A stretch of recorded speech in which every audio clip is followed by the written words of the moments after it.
Ma Mission TV, le miroir du monde. Banakin bazala calme, basala mubulute, puisque oya kolinga kosala mubulu derrière ba divergence oya linga kosala, en tout cas justice est s'occuper naï. L'objectif principal de notre réunion était de lancer l'appel au calme et de faire croire à l'opinion que la coalition entre FCC et CASH reste toujours d'actualité et nous sommes ensemble. Ce qui est arrivé les 3 derniers jours, ce n'est qu'un incident du parcours. Et nos équipes travaillent pour une déclaration commune qui sera rendue publique. Si ce n'est pas aujourd'hui, ça sera demain. Ma Mission TV, le miroir du monde.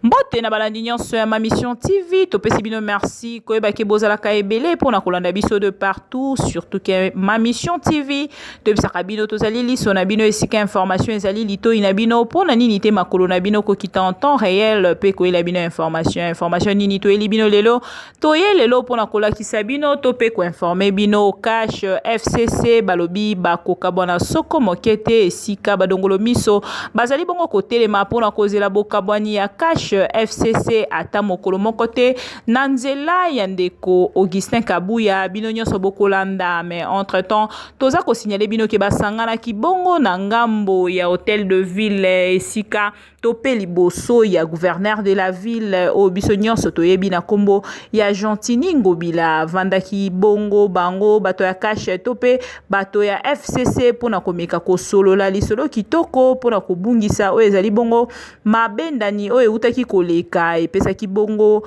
pito pale na kati ya Kinshasa tomonaki bandeko ya PPRD batelemaki pe bayaki kokebisa UDPS ya UDPS pe bakendaki kokebisa oyo ya PPRD salaki pasi na bakonzi tope ba supérieur ya FCCP CASH kotala que ba base na bango bazali vraiment ko comprendre te o ezali coalition o ezali kosangisa bango pona kotambusa mboka na lolenge sengeli wana bango basangana ki na mokolo ya lelo pona kotalisa base na bango tope bato nyonso bazali ko profiter na sima ya FCC tope CASH pona kosala deux ordres koluka kopanza o ezali coalition ndeko Augustin Kabuya talisi bongo na ba image na biso alobeli likambo ya bato nyonso bazali koya badongolo miso pona koluka kokabola tope kokwisa pouvoir tope kosilisa valeur ya pouvoir o ndeko Félix Tshisekedi azali kokamba pendant 5 ans bakotalisa ye na ngambo ya général Kasongo pe azaki wana participaki la police pona koyebisa bango ke bokotika la kokabola biso soki mokete o nyonso kosala deux ordres akotalisa mabongo na ngambo ya la police bakozwa solution na ye tope justice e kokata likambo na ye ndeko Kabuya a expliqué na population nyonso ya Congo pona koyebisa bango ke bazala na kimia likambo moko te ezali entre CASH tope FCC bazali na coalition pona bien neutre ya mboka Congo. Wana Ma Mission TV ndenge totalisaka bino ke tozali moko ya bino esika information ezali litoi na bino pona nini te makolo na bino kokita en temps réel esika information ezali pe komemela bino yango tokitaki lelo awa na hôtel de ville pona kozela bino réunion ya monene o ya kafu esalamaki awa ya FCC CASH pona kotalisa ke bazali na posa ya mitungisite tope ya ba deux ordres basanganaki na objectif ya kobongisa bongo o ezali makambo ya mboka tope pona bonne continuité ya makambo nyonso ezali malamu pona mboka intérêt ya mboka nde esika esangisi FCC pe CASH esika basanganaki la police pe ezalaki wana pona kotalisa te bazali penza kosufri mingi na population o ezali tango mosusu ko comprendre te coalition CASH FCC nesika mbeko Augustin Kabuya pesaki message na ngambo ya population nyonso o bazali kolanda biso bayeba ke moto nyonso ko bima na nzela na ndenge na ye to pe na lolenge na ye pona kosala o ezali deux ordres la police akotala likambo na ye soki la police atali likambo na ye te justice nde ekosukisa ye. Ma Mission TV, le miroir du monde tozalaka wana pona kozolaka bino ba information ya makambo nyonso ndenge ezali koleka na mboka wana tozalaki lelo awa na ngambo ya hôtel de ville bomoni FCC bomoni bandeko ya CASH batalisi bino ke bazali na bokeseni soko mokete esika bomonaki bongo base ya PPRD tope ya UDPS babebisaki bolimbisa me bango objectif ezali intérêt ya mboka, bien-être ya mboka. Biso tokitaki mpona kozwela bino oyo ezalaki information, tokutani mbala nsima mpona bainformation mosusu. Entre temps bo retenir ke FCC Cash bazali bongo na coalition kitoko, bazali kotambola malamu esika moko te, bakoluka kokweya po te badongolo miso bameka kotelema mpona komibeta maboko balobaki etala eloko tolukaki. Ndeko Augustin Kabuya lobi. Merci pour la question, madame. L'objectif principal de notre réunion était de lancer l'appel au calme et de faire croire à l'opinion que la coalition entre FCC et Cash reste toujours d'actualité et nous sommes ensemble. Ce qui est arrivé les 3 derniers jours, ce n'est qu'un incident du parcours. Et nos équipes travaillent pour une déclaration commune qui sera rendue publique, si ce n'est pas aujourd'hui, et ça sera demain. Touti ko solola na gouverneur de la ville na bande ko na biso FCC to soloni na bango par rapport à makambo esamaki ebisaki mobulu, mais na ko ebisa bana kin ke bato balingaki ko infiltrer coalition FCC Cash pona ko remettre en cause makambo toza ko sala pona bolamu ya bana mboka. Coalition wana tobomi yango te.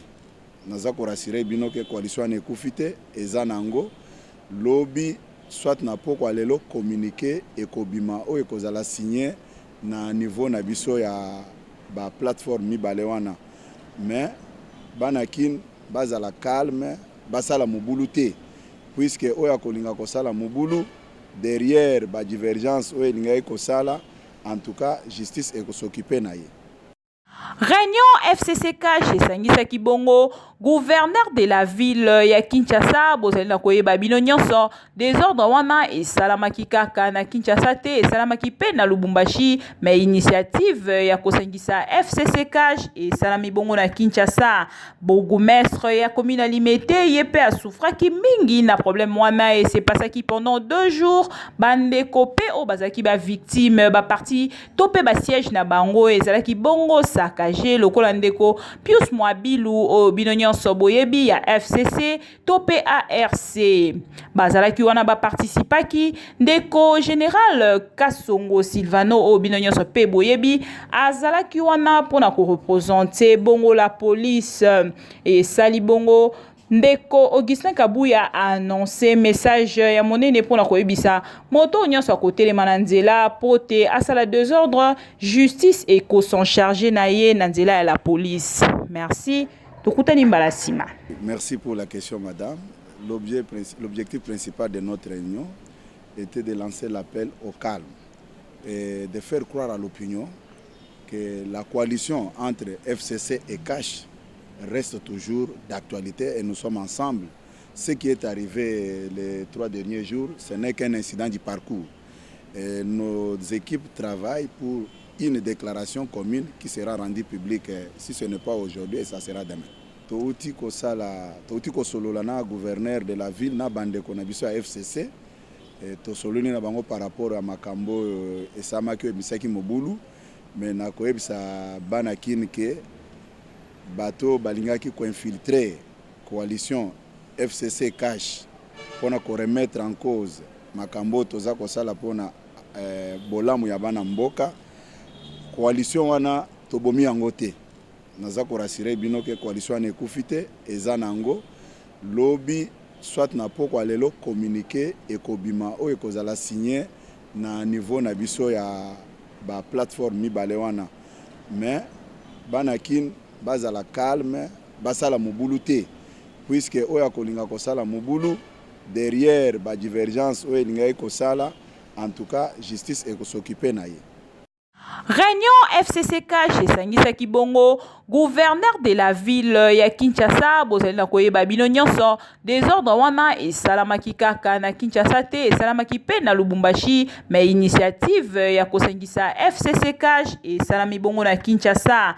Bourgmestre ya commune Limete ye pe asufraki mingi na problème wana et c'est passaki pendant 2 jours. Bandeko pe o bazaki ba victime ba parti topé ba siège na bango ezalaki bongo saccagé lokola ndeko Pius Mwabilu o binonyo nyonso boyebi ya FCC to PARC.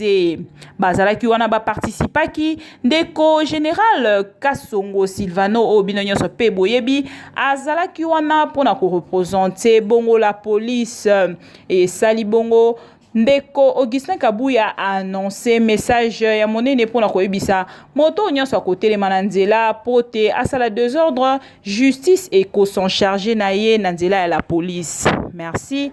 Tokutani mbala sima. Ma mission TV, le miroir du monde.